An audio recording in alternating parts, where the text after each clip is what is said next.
Monsieur le Président, mes chers collègues, bonjour.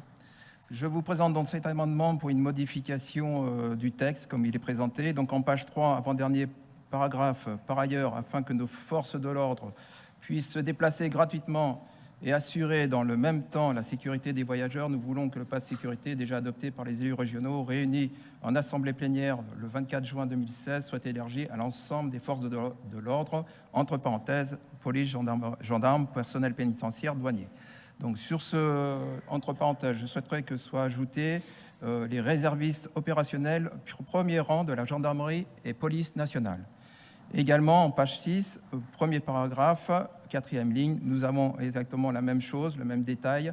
Donc, entre parenthèses, ajouter les réservistes opérationnels premier rang de la gendarmerie et police nationale. Pour les motifs suivants, le nouveau pass sûreté qui nous est présenté est élargi à l'ensemble des forces de l'ordre, police, gendarmes, personnel pénitentiaire, douaniers, mais n'inclut pas les réservistes de la police et de la gendarmerie nationale.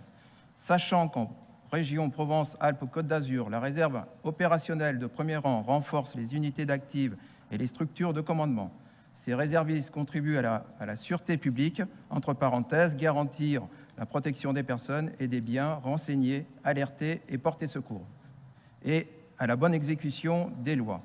Que ces réservistes sont des citoyens, étudiants, retraités de l'arme ou de l'armée, salariés, chefs d'entreprise, fonctionnaires, qui souhaitent apporter de leur temps libre pour la sécurité des personnes, des biens et du territoire.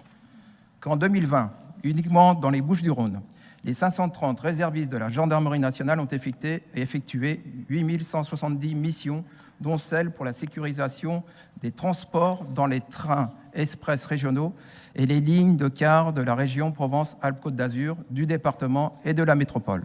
Sachant que pour les besoins d'obtention du pass sûreté, qu'ils sont clairement identifiables par leur carte professionnelle, nous vous demandons d'intégrer les réservistes opérationnels de premier rang de la gendarmerie et de la police nationale aux forces de l'ordre pouvant accéder au pass sûreté. Merci, Monsieur le Président.